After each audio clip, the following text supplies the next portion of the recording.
The machines are iconic. The badge legendary. For over 100 years, Porsche has successfully built petrol-based sports cars. But now worldwide fossil fuel reserves are dwindling. Danger looms just over the horizon. The question was not how could a super sports car look like. The basic question was, is there a future of the super sports car at all? To endure, a team of elite engineers bravely faces the future. The brand core is racing, is sports cars, and without the core you cannot survive. The survival of the company requires reimagining the very concept of the sports car. Companies like Porsche need a halo car, cars that showcase new technologies. The brand's future hinges on transforming technology engineered for economy and turning it into pure speed.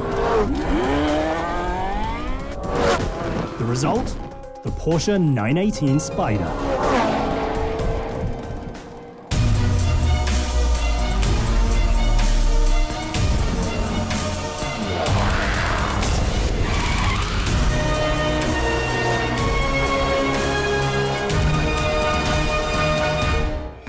In the early 21st century, global oil prices surge.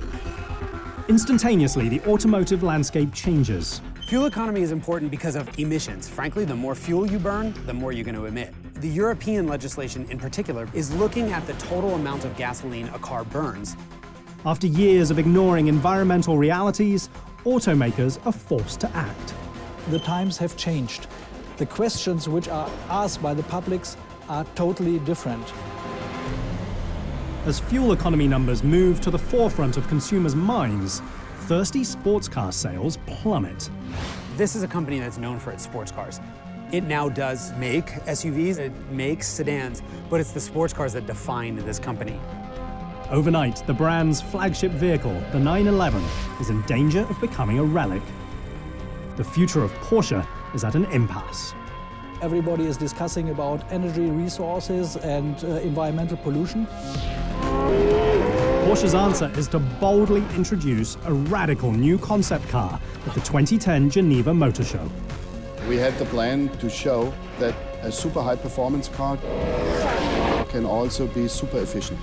The 918 Spyder concept car immediately blows the audience away. The audience did not expect what they see. Nobody wanted to believe that it is possible to have one of the best super sports cars in the world, but on the other hand, having a car which is consuming energy like a mid-size car. The machine represents an attempt to make a leaner and, more importantly, greener kind of supercar. When this show car is projected, also a technical concept is lying behind it. It's something that the board of directors say, well, this is what we want to do. Immediately, the 918 is greenlit for production. This is a task. I knew it will be the next step of supercar in Porsche. From the very first day, the hope that it is not just a show car, but that it becomes also series production. The target is to have the first machine roll off the assembly line in just over 3 years. This is a very short time to hit all the deadlines. There's only one problem. The team behind it doesn't know if they can actually produce it. There was a clear vision where to go, but in fact no technical solution. And so we sat down on the table a couple of days after the Geneva Motor Show and said, okay, it seems to be we have to make this car. How can we do it? Dr. Frank Vassler is the man leading the team, transforming a show car into a living, breathing hypercar. If people know their target and we can visualize it, then it's clearer in their mind every day that we have a very, very tough schedule. So we bought this clock and that was counting down every day. Just 1,095 days to reinvent the automotive world forever. And perhaps give the brand a new future. The difficult deadline is overshadowed by the project's lofty expectations. The board mandates 2 contradictory targets. The first is the economy. It must not consume more than 3 liters per 100 kilometers.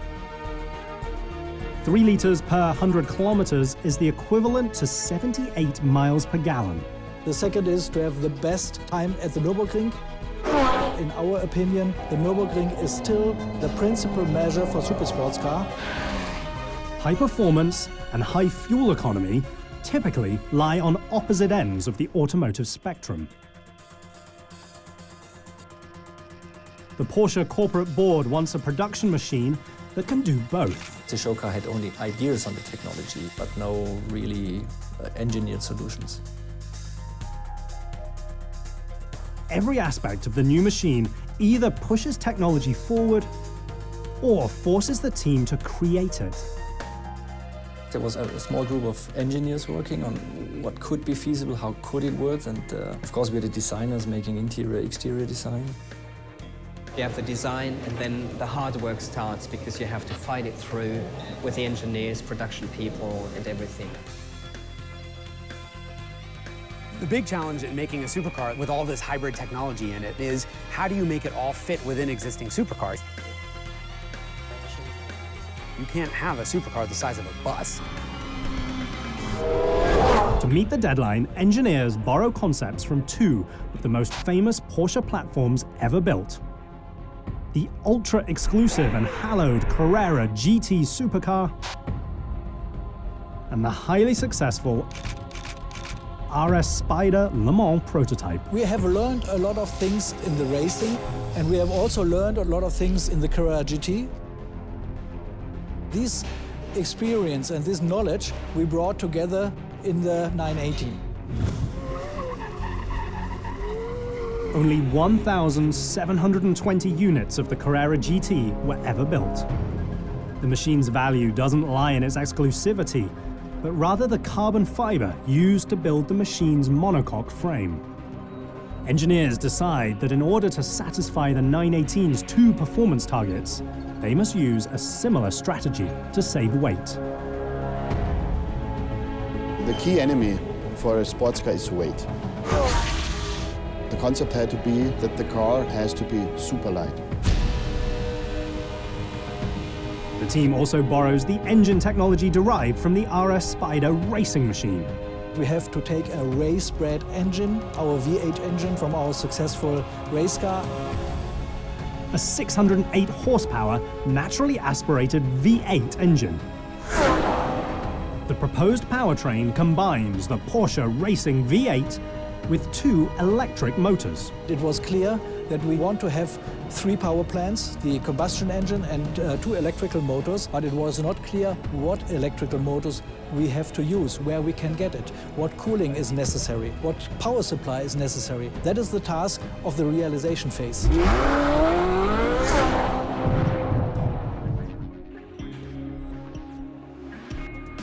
In the beginning, we had no idea.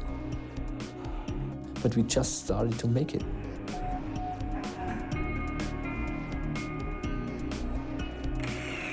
When you look at the 918 Spyder, you can't help but go, oh my God, are they really going to build this? There was a lot of passion in the people saying, we show the world it will work. I remember at the first days of the serious project, I met the guys from the production first, and they said, oh my God, you cannot build this. And I said, yes, we can. We will find a solution. The theory is clear, the course of action is not. There are less than 700 days left for Porsche to reinvent the supercar. A race the company can't afford to lose. We really invested heavily and a lot of time in details of the design, as this will be a blueprint for the next sports cars. It's for sure, from technology point of view, the most ambitious project in the industry. Although the Porsche brand is known for petrol-based sports cars, it has a unique history with electric motors. When Ferdinand Porsche started to build his first cars, he used already electric motors. He thought perhaps an e-motor is more reliable than a combustion engine. In 1900, Ferdinand Porsche builds the world's first electric car. It featured a 2.5 horsepower electric motor and conceptually was ahead of its time. In the year 1900, there were a lot of people thinking about electrical motors will be the answer. But they had also the big problem where to store the energy. And batteries were unbelievably heavy. Fast forward more than a century, and engineers at Porsche again face a similar problem. The lighter a car is, the better, but for a hybrid it's again different. How big is the battery? How much energy do we carry around? Engineers determine the 918 needs a 312-cell lithium-ion battery unit that can hold 6.8 kilowatt-hours of power. That's the equivalent of over 2,600 AA alkaline home batteries. If the battery is too small, then you will not benefit from the power you have in the car. Engineers face a balancing act. They need powerful batteries to push the performance edge. But, like in Ferdinand Porsche's day, power adds weight. The heavier the machine is, the slower it will go. A lot of people believe performance is just a number of horsepower. And this is wrong. Power-weight ratio is very important. When you're trying to determine whether or not the sports car genre can survive, no expense can be spared. Engineers liberally use carbon fiber not only on the outside, but on the inside of the machine as well. The goal? To create an extremely light body to offset the bulk of the batteries. The 918 features state-of-the-art monocoque construction. Of saying that the passenger cell and all of the main structure of the car is one piece of carbon fiber. And carbon fiber is really carbon fiber reinforced plastic. It's a composite. It's based on the biggest carbon fiber monocoque in the moment in the super sports car. Carbon fiber is really carbon fiber reinforced plastic. It's a composite with carbon strands through it that's really strong and very light. Engineers count every kilo, even in places you may never expect. You're looking for a fast lap on the Nürburgring, you have to optimize everything. The wheels are engineered for both speed and efficiency. Built from lightweight magnesium, they are collectively 14 kilograms lighter than traditional wheels. Look at this wheel, which is the slimmest possible wheel you could do with a very, very special design. It was another thing where we didn't really know whether it would be strong enough to put all the power on the ground.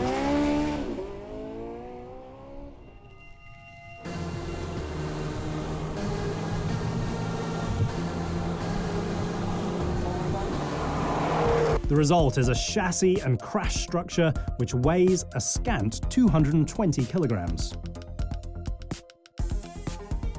With full bodywork, powertrain and batteries, the 918 tips the scale at less than 1,700 kilos.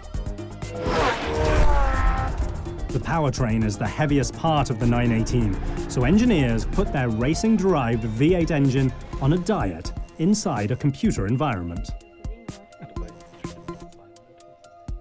Here is the assembly area from the engine department. So all the prototype engines were built here before they went into the cars. We took basically every part and thought about how we could make it lighter. Maybe you can make this a little bit thinner or maybe another material. To save weight, the engine uses titanium connecting rods, a carbon fiber airbox, and an oil channel that runs inside of the crankshaft. With the calculations complete, the team tests the new V8 on a state-of-the-art dyno.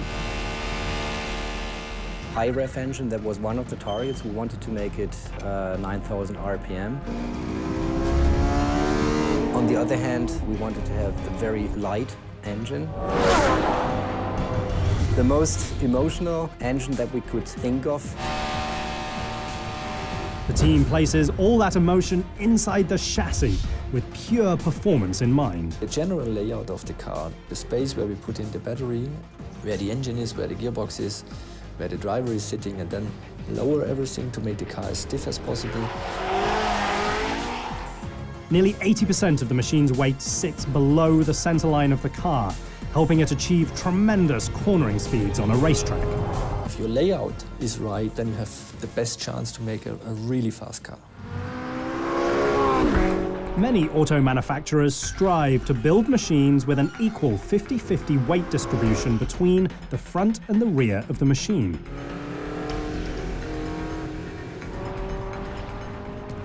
The 918 is different. Porsche's engineering team decides to put 57% of the machine's weight in the back.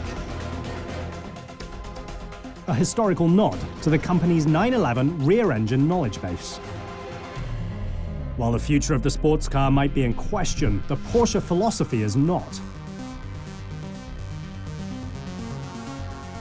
From the very beginning, Porsche has specialized in sporty machines that have the engine in the wrong place compared to conventional cars.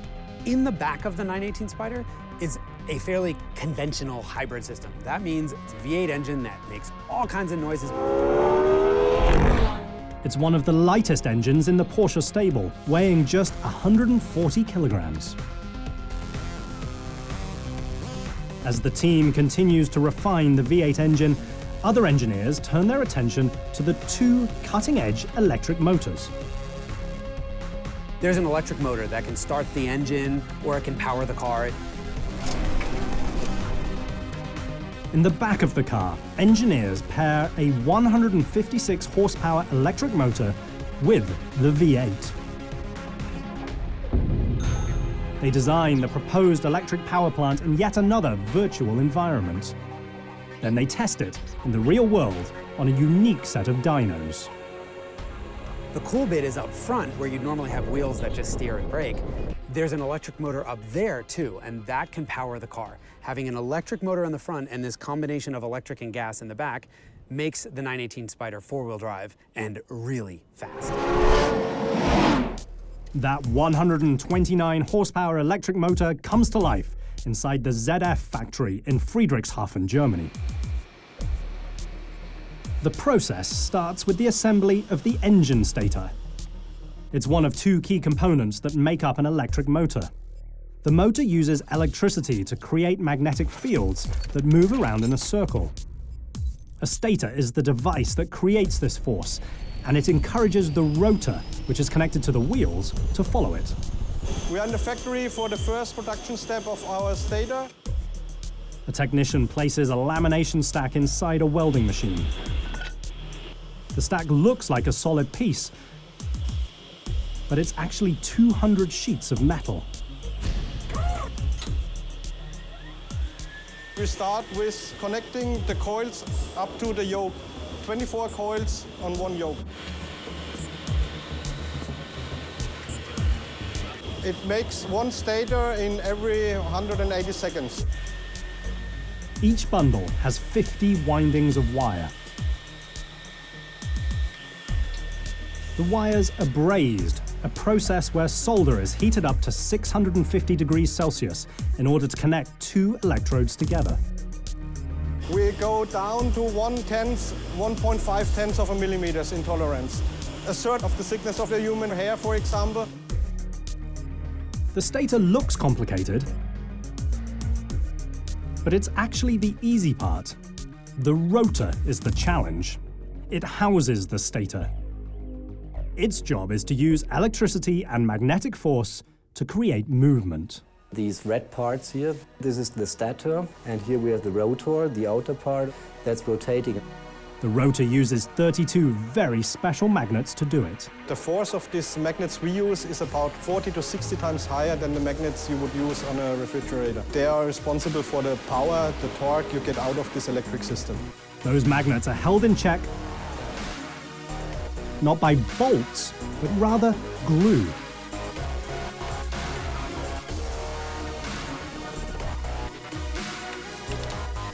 After the stator and rotor are joined, it's time to install the torque damper and the flywheel. Finally, the electric motor is ready to be packaged and shipped off to Zuffenhausen, Germany. Even if they have the nominal same figure, electric motors are more powerful than a combustion engine. It takes months to sort out the revolutionary 3-engine setup. However, the solution presents engineers with a new issue. We need to keep the battery cool. Therefore, we decided to bring all the heat sources away from the battery as far as possible. And that was the birthday of our top pipes. The placement of the pipes is form following function.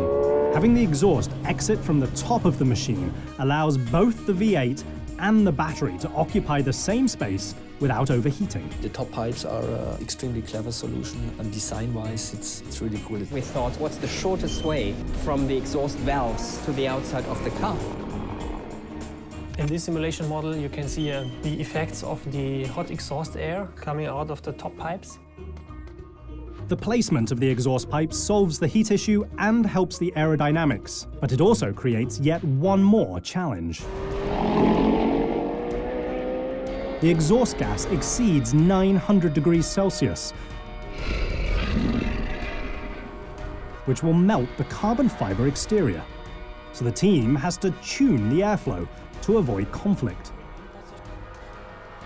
When flowing downwards, the air cools down due to the surrounding flow. The colleagues from aerodynamics can calculate a lot, and that made it much easier to check if it will work without having a real car in front of you. In theory, the 918 is now light, powerful, and efficient. However, there's still one massive hurdle for the team to cross.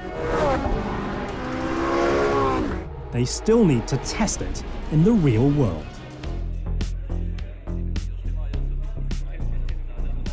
The end is in sight for Team 918 as they race towards a tightening deadline. After over a year of research and development, they're finally ready to build a working prototype.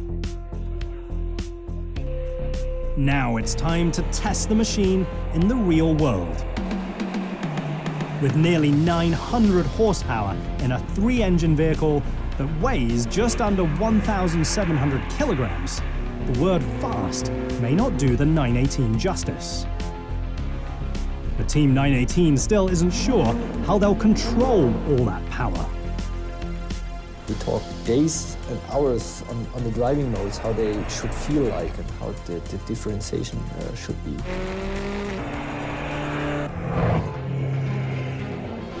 They test the cutting-edge driving modes in extreme environments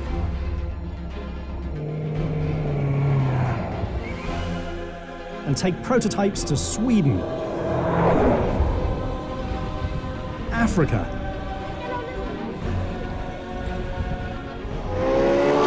and Las Vegas. We tested for 100,000 miles. We have new technology on board that makes it really, really complicated. But we learned week by week, day by day, hour by hour, how to test a hybrid. After months of trial and error, 5 driving modes are chosen, each activated via buttons on the steering wheel. We talk in particular about 4 positions of this map switch called E, H, S, and R. By default, the 918 starts in E-Power mode as a fully electric front-wheel drive only machine. With this E-Drive mode, the normally aspirated engine is not running. If a driver pushes beyond 150 kilometers an hour, or if the batteries run low, the V8 engages and the 918 becomes a hybrid. The combustion engine only kicks in when the electric motors need support. The Sport mode allows the 918 to flex its muscles. We get the full power from the normally aspirated engine, with boost from the E-Drive system. Now the race-bred V8 supplies the majority of the power. The combustion engine isn't the only support system that comes to life in Sport hybrid mode. The Sport hybrid mode also engages the 918's active aerodynamics. If you drive in a sporty way, then we tune the aerodynamics by raising our wing in the rear. The tuning is done primarily via a front lip and rear spoiler. The wing has to deal with a tremendous amount of force. We have air load at high speed from about 3,200 newtons. 3,200 newtons of force is equal to 326 kilograms. The weight of not one German scientist, but 3. The active aerodynamics also help redirect airflow under the machine. Next comes race mode. It's really a very performant mode. In race mode, both the combustion and electric motors are geared for maximum performance. We actually get out everything possible from the heat drive system, even beyond the edges of the original design criteria. Active aerodynamics also go to the extreme in race mode. For race mode, you want to have the most downforce possible, and we do that by inclining the wing 8 degrees. Downforce is an engineering trick that uses the force of air to push a sports car against the ground. At the center of the driving mode selector is a red button, which allows drivers to engage the 5th and final drive mode, the hot lap. That is the mode for the hot laps on the Nürburgring. Pressing the red button literally throws caution to the wind, or at least fuel economy. All 3 engines are allowed to go to the max.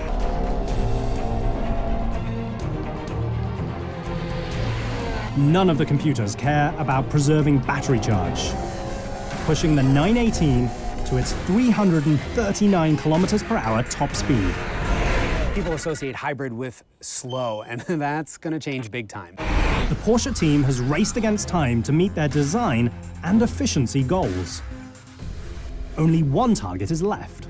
Everything comes down to a lap time on the Nürburgring. The lap time is very important for us because the Nürburgring, for us, it's the basic measure for a super sports car. The Nürburgring is the longest track in the world. This was an old Grand Prix circuit that is ultimately too dangerous to race on. But because the Germans love speed so much, they open it to the public, and they also open it for development. Located 84 kilometers from Cologne, Germany, the Nürburgring is hallowed ground for automakers. If you do 5,000 Ks on Nürburgring, it's the same like you make 60,000 on the open road. A lap of the Nürburgring is every bad road you've ever driven on, plus every good road you've ever driven on, plus every amazing track you've ever driven on. And doing a lap gives you all these different conditions and really tests a car to its limits. A car what is good on the Nürburgring is good everywhere. Any brand who wants to make a perfect car comes back to Nürburgring. No street-legal production car has ever cracked a 7-minute lap time. We had less than 5 real serious attempts to make this record time. We have been working towards this day very hard. You know, so many things can go wrong. After just over 1,000 days, everything comes down to just 48 hours. One lap, you have to prove everything of the car. On the first day, the 918 falls short of expectations and a sub-7-minute lap time. The fastest time of our race drivers was 7:09, 7:07, 7:06, and then I went in the car, made 7:04. On day 2, the team brings in professional racer Mark Lieb, a 4-time 24 Hours of Nürburgring winner. I was sure, and the next day, if the condition is good, I said to Mark, you will go under 7. It's no problem at all.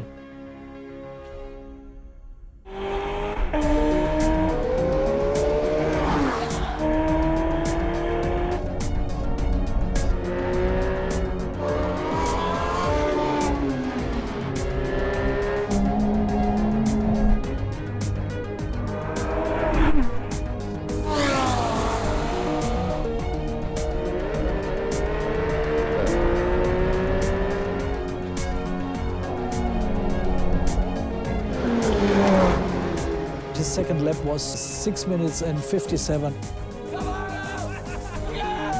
He said, listen, boys, think to this day in 38 years.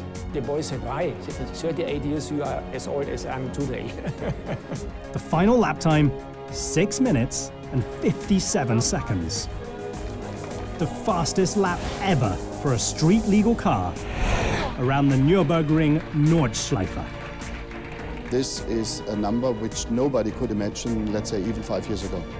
The 918 has the rare ability to be both a daily driver and a supercar. But now the team has to start building it for customers. And to do that, they'll need a cutting-edge factory. It's taken a team of engineers and designers just over 1,000 days to perfect the 918 supercar. Now they need to figure out how to build it. Zuffenhausen, Germany, has been both the spiritual and literal home of the brand since 1950.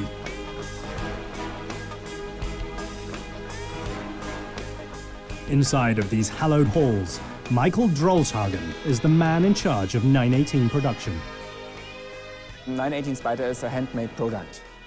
We have no automation inside the workshop. For years, the Porsche way has targeted assembly methods that maximize production efficiency. We have to figure out how we can produce a car without the equipment of mass production, but to use mass production tools to improve the highest standard of quality we can get. The biggest challenge was to implement the new technology. It's not only one technology, it's not only a hybrid technology inside the car.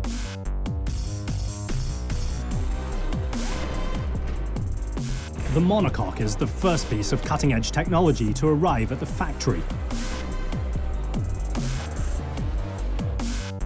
It's just one of hundreds of new technologies in the car.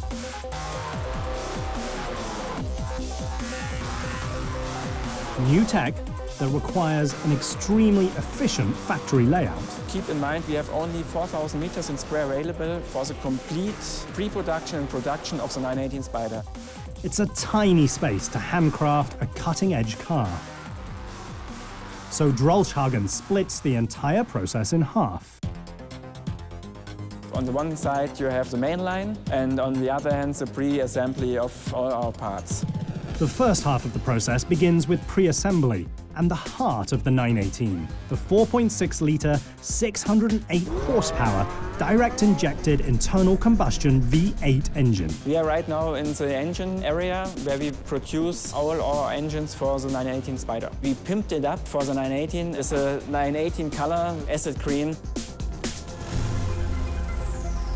While the 918 is ultra-modern and filled with new technology, the combustion engine assembly line is absolutely traditional. We have 7 stations to build an engine. Every engine is built by one person. It takes the engine builder 20 hours to bring a Porsche V8 to life. The V8 has been modified to be as light as possible. The thickness of the wall here is around 3 millimeters aluminium. That's nearly the width of a line drawn by a pencil. The entire power plant weighs just 140 kilograms. It's more than 100 kilograms lighter than a 911 engine. Another key area in pre-assembly is the leather trim department.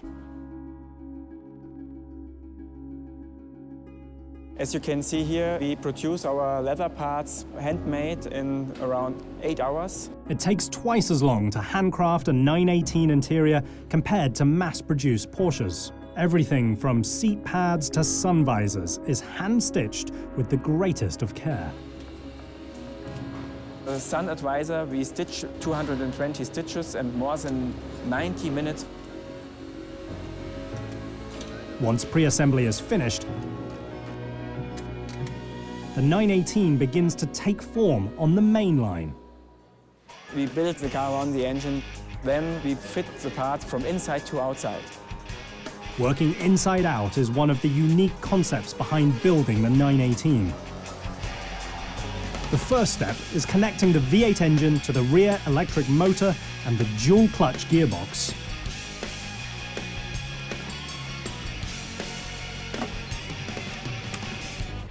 What Porsche calls the PDK transaxle.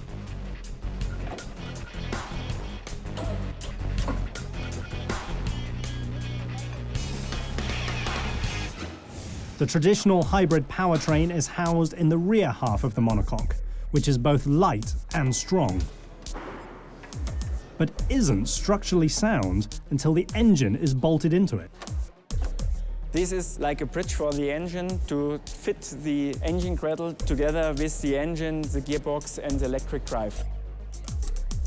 3 screws on each side turn the engine into a structural component for the vehicle. Then the whole powertrain unit joins the front half of the carbon fiber monocoque at station 2. The engine comes alive once both halves of the machine are put together. We are now at the third station where we start to build up the car from inside to outside. As you can see, with the tubes, wiring harness, air intakes and so on. Here, the monocoque can be lifted and moved to fit intricate systems like the wiring harness. The monocoque was 140 kilograms and it's exactly the same weight of the engine.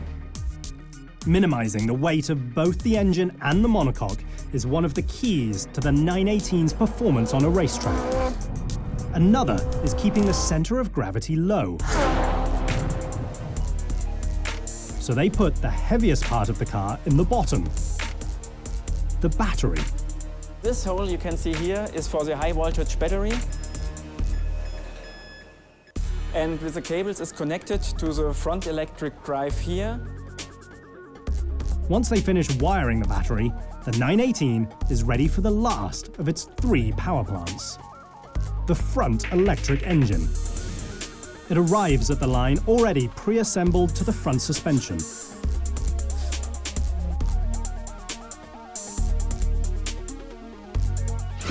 We have 3 hearts inside the car. The V8 engine and 2 electric drives. And we have a 4-wheel drive only by cable. There is no traditional drive shaft connecting the engine to all 4 wheels. The 4-wheel drive system is run by a cable. The computer can continually vary the power split between the front and rear wheels. What you can see here is the brake system of the 918 Spyder. They very carefully install the rear brakes by hand. The 406mm custom Brembo ceramic rotors work in concert with the electric drive system to recuperate energy. A big advantage of the cars, you have not only the standard braking system available, you have in addition 2 braking systems with the 2 electric drives. While the 887 horsepower pushes the 918 to an insane top speed, the regenerative braking system can convert stopping energy into 230 kilowatts of power. That's enough power to run 183 American houses. The benefit of a hybrid system is that you're recapturing a lot of the energy that would have gone wasted into braking. Slam on the brakes, and the 918 goes from 100 kilometers an hour to a dead stop in 28.6 meters. Roughly 2/5 the wingspan of a 747 jumbo jet. Once the mechanical pieces are set, the 918 receives its bodywork. Now the machine is ready for perhaps its most famous part, the badge. A symbol that combines the historic colors of southern Germany and a black stallion, which has been an iconic fixture in Stuttgart's coat of arms since the 14th century. But the 918 isn't quite finished. It still needs a very important alignment check, because the rear axles feature electromechanical actuators that enable it to do something unique: steer the car from the very back. The rear wheels can turn up to 3 degrees in the same direction as the front wheels for enhanced stability at high speeds. Finally, after 3 years of research and development and countless hours on the assembly line, the very first 918 ever built, serial number 001, is ready. a car intended for Ferdinand Porsche's grandson. Normally we do not talk about our customers, but 001 is Wolfgang Porsche. He of course ordered number one, and makes the team extremely proud that the first car will go to a family member. The very last station on the line is one of the most unique in the automotive world, because it's the quietest and perhaps one of the most expensive. The 918 has a base price of €636,000. I think that most automotive engineers are hedging their bets and saying, right now, electricity is probably the best way for us to go for all of our cars. Turn the key, and the latest Porsche supercar simply hums along, with the electric engines doing all the work. You're not buying a 918 Spyder to go as slow as possible in traffic and use the least amount of fuel. Everyone who buys this car is gonna drive it like a total maniac because that's exactly what it was intended to do.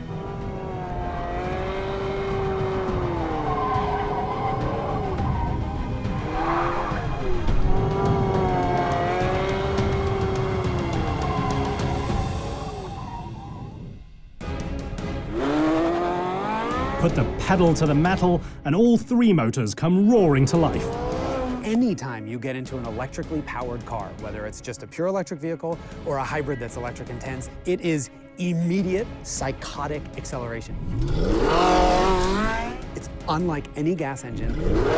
After just one wheel rotation, the 918 is already going over 25 kilometers an hour. The difference between turbo lag and a normally aspirated racing engine is this big. The difference between a gas engine and an electric car is that big. The cutting-edge hybrid powertrain produces an astounding 887 horsepower. At its peak output, the 918's three power plants produce 1,280 Newton-meters of torque. The 918 catapults from 0 to 100 kilometers per hour in just 2.2 seconds. The 918 Spyder gets to 60 faster than that. At 300 kilometers an hour, the 918 covers 42 meters in half a second. Half the short side of a New York City block. It goes 0 to 200 kilometers an hour in just 7.3 seconds. Never slowing down until its maximum speed of 339 kilometers an hour. Yet the most impressive number could be its fuel economy. The 918 uses just 3 liters per 100 kilometers, unheard of for a sports car. The interesting twist on this one is that not only is it the state of the art in speed, but it's also the state of the art in getting good ratings on fuel economy challenges. In the end, if it's then fun to drive, that is really an opener for new technology. And from that point of view, I think the 918 Spyder is an opener for really a new decade of super sports cars. First, it was a dream. Then it was a concept car. Now it's simply the world's fastest four-wheel drive hybrid supercar. It's always a challenge, it's always something interesting, sometimes it's unexpected. If you're working for Porsche, it's never a project that will be boring. It is definitely not certain that electricity is the future. It is a future, I think.